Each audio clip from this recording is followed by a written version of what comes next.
9 වසර ආදරණීය දුවේ පුතේ ඊළඟ පාඩම තමයි පුතේ ඔයාලගේ විද්‍යාත්මක අංකණය හා වටවීම. විද්‍යාත්මක අංකණය හා වටවීම. මොකද්ද මේ විද්‍යාත්මක අංකණය කියලා කියන්නේ? ආදරණීය දුවේ පුතේ විද්‍යාත්මක අංකණය කියන්නේ ඉතා විශාල සංඛ්‍යා අපිට කියවන්න පහසුයි. ඉතා කුඩා සංඛ්‍යා 0.0.0.0.0.0.0.0.0 කියලා කියන්නේ කරදරයිනේ. මේක කියවා ගැනීමේ පහසුවට තමයි මෙන්න මේ විද්‍යාත්මක අංකණය කියන එක පාවිච්චි කරන්නේ. එතකොට මේ විද්‍යාත්මක අංකණයෙන් ගණන් හදන්න වල උසස් පෙළදී ගොඩාක් වෙලාවට එනවා. ඉතින් අපි දැනට ඉගෙන ගන්නේ යම් සංඛ්‍යාවක් විද්‍යාත්මක අංකණයෙන් ලියන්නේ කොහොමද කියන එක තමයි. එහෙනම් මොන අපි වැඩි කරදර ඕනේ නැහැ. කෙලිම පාඩමට යන්න. මෙන්න මගේ සංඛ්‍යාව. ඔයාට කියනවා පුතේ මෙන්න මේ වගේ විශාල සංඛ්‍යාවක් විද්‍යාත්මක අංකණයෙන් ලියන්න. බොහොම සරලයි. මෙච්චරයි කරන්න තියෙන්නේ. මේ සංඛ්‍යාව ලියා ගන්නවා පුතේ පළවෙනි ඉලක්කමට විතරක් දශම දෙක තියෙනවා. දැන් ඔයාලට තේරෙන්න දෙනවා මම වෙනත් උදාහරණයක් ගන්නම් කොහොමද? අපි හිතමු මේ වගේ. මේක බලන්න. මේක කොහොමද එතකොට? 6.8යි. දැන් මේ සංඛ්‍යාවේ සාමාන්‍යයෙන් දශම දෙක තියෙන පුතේ මේ කෙලවර. මේ කෙලවරේ තියෙන තිත 2යි 3යි 4යි 5යි 6ක් ආපහු ආව නේද? ඒ කියන්නේ මේක අපි ಗುಣ කරන්න ඕන පුතේ 1.6 තියෙන. එතකොට නේද මේ තියෙන තිත ආයේ තිබ්බ දැන්ට යන්නේ. ඔව් නේද? එහෙනම් මෙන්න මෙයාව තමයි පුතේ අපි බලයක් කරලා දෙන්නම් මේක ලියනවා 2.78 ගුණ කිරීම 10 6 වෙනි බලය. මේකට තමයි කියන්නේ පුතේ මොකක් කියලාද? විද්‍යාත්මක අංකණය කියලා. පැහැදිලිද? මේ බිංදු ටික 10 6 වෙනි බලය. එහෙනම් අපි අර ඉස්සර ගත්තා වගේ තව උදාහරණයක් ගත්තොත් මේක දශම 6යි දශම 8යි 7යි ගුණ කිරීම පිට 1යි 2යි 3යි 4යි නම් 1.4යි. එහෙනම් උත්තරේ මොකද්ද? 10 4 වෙනි බලය. පැහැදිලිද? මම තව උදාහරණයක් ගන්නම්. මේ වගේ එකක් බලන්න. 1.2 7යි 8යි 4 10 4 ඉත යන්නේ 1යි 2යි 3යි 4යි 10යි 4. තේරුණාද වැඩේ? පැහැදිලිද? හරි. එහෙනම් ඔන්න ඕකෙන් මම ගණන් ටිකක් ඔයාලට ඊට පස්සේ දෙනවා. ඒ ටික ඔයා පණියම හදා ගන්න ඕනේ. හරි. ඔන්න පළවෙනි ආකාරය අපි අවසానයි. මෙන්න පළවෙනි ගාන. මෙන්න දෙවෙනි ගාන. මෙන්න තුන්වෙනි ගාන.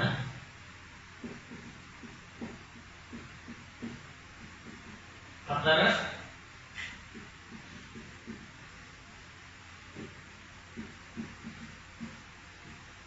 අය තව එකක් දෙන්නම් 7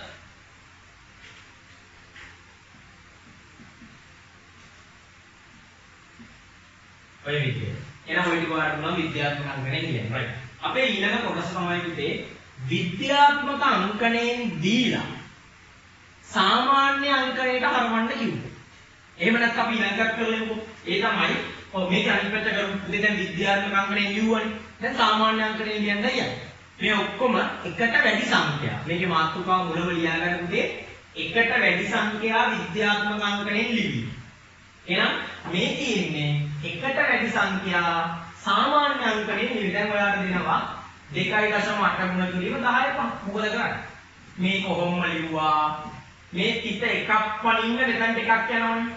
බිංදු 5ක් එන්න ඕනේ එකක් මෙතනට ගියාම බිංදු 4ක් දානවා. තේරුණාද බලන්න? 4.8යි 5යි 7 10යි 4. මේක මෙතන 1යි 2යි 3යි 4 මේකට බිංදුවක් දානවා. අපි මෙහෙම එකක් ගමු. 8.5යි 4යි 1 10යි 2. හිත 2යි 5යි උතර මෙතනට යන්නේ නම් උත්තරේ 854.1. පැහැදිලිද? එහෙනම් ඔන්න විද්‍යාත්මක අංකණයෙන් ලිව්වා එකට වැඩි සංඛ්‍යා ඊට පස්සේ එකට වැඩි සංඛ්‍යා සාමාන්‍ය අංකණයෙන් ලිව්වා. දැන් එකක් හරි නේද? right. ඊට පස්සේ අපි යනවා පුතේ මේකෙන් ගණන් ටිකක් දෙන්නම් මම ඔයාලට ඔහොම මෙතනට 7.25 ගුණ කිරීම 10 7 3.8 ගුණ කිරීම 10 6 2.8යි 5 ගුණ කිරීම 10 3 4.5යි 7 ගුණ කිරීම 10 7 9.25 ගුණ කිරීම 10 2. ඔන්න ඔය ගණන් ටික එනකොට පුළුවන් ඊට පස්සේ අච්චුපතේ තව තියෙනවා. ඒක එතකොට හදාගන්න නේ. රයිට්. අපි යනවා ඊළඟ අවස්ථාව එකට අඩු සංඛ්‍යා. ඒ කියන්නේ කුඩා ඒවා. එකට අඩු සංඛ්‍යාවක් විද්‍යාත්මක අංකණයෙන් ලියන්නේ කොහොමද කියලා බලමු. පුතේ 0.0.5 මේක අර තියෙන්නම එක පූර්ණ සංඛ්‍යාවක් හිටින්න තමයි ලියන්නේ. දැන් බලමු කිත වෙනස් වීම. මෙතන තියෙන 1 2 3 4ක් ආපස්සට ගියානේ. ඉස්සරහට ගියානේ. ආපහු ගේන්න සාමාන්‍යයෙන් පුතේ පිට ආපස්සට එන්නේ බෙදුවොත් නේද? එහෙනම් මේක බෙදන්න ඕනේ 0.4කින්. 4 පාරක්නේ. ඒතර මේ තියෙන්නේ 10 4 වෙනි බලය නේද? ඔයාලට මතකද දර්ශක පාඩමේ අපි කතා කරා මේ 10 4 මට දැන් ඕනේ උඩට ගන්න. එහෙනම් එයා මොන 4 වෙනවද? ඍණ 4 වෙනව නේද? පැහැදිලිද වෙච්ච දේ? මේ බෙදුවේ පිට ආපස්සට 4ක් එන්නේ. ඒතර මේක 10 4 වෙනි බලයනේ. ඒ බලය උඩට ආවොත් ඍණ වෙනව නේද? ඒක නිකම්ම ගන්න බෑ ඍණ. එහෙනම් උත්තරේ පැහැදිලිද වෙච්ච දේ? රයිට්. තව එකක් බලන්න. මේක පුතේ 2.95 ගුණ කිරීම 10 පරිපිට 1 2 3. එහෙනම් මොන තුනද? ඍණ. තේරුණාද? පැහැදිලිද? රයිට්. එහෙනම් ඔන්න කොහොම මම මේකෙන් ගණන් ටික ඉක්මනින් දාන්න. දෙවෙනි ගාන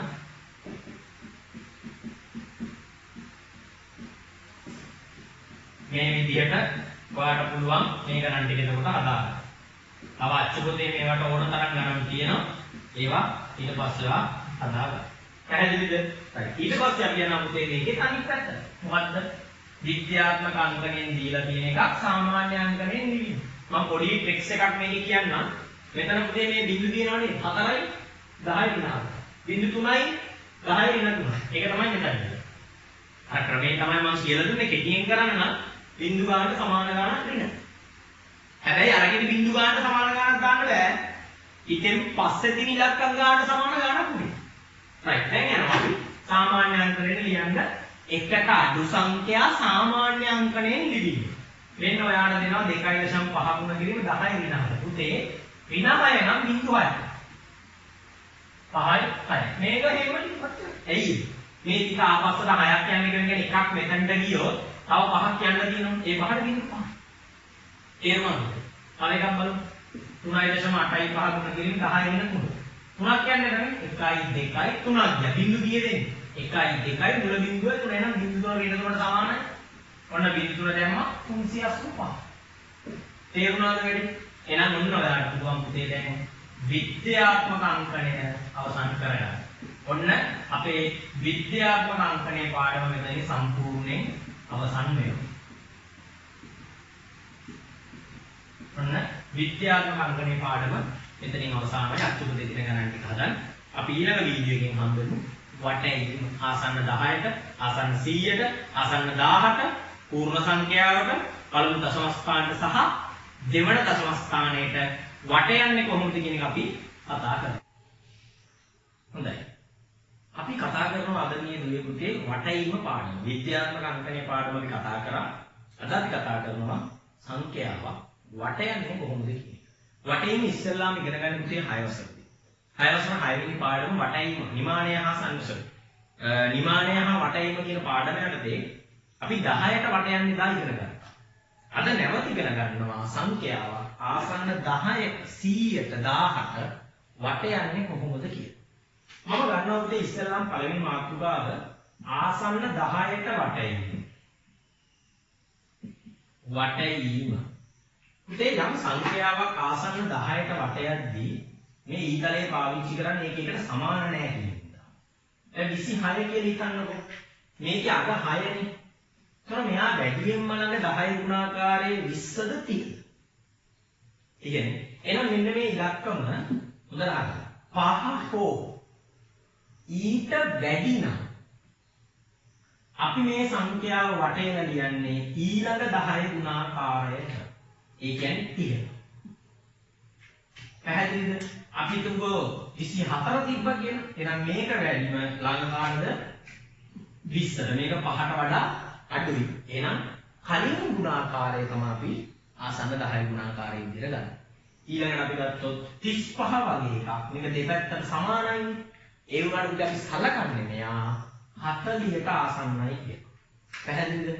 එහෙනම් 275 නම් මේක වැඩිම නම් කාට 280ට 75 80ට 116 නම් වැඩිම නම් 120ට 372 නම් මේක වැඩිම නම් කාටද 370 පැහැදිලිද?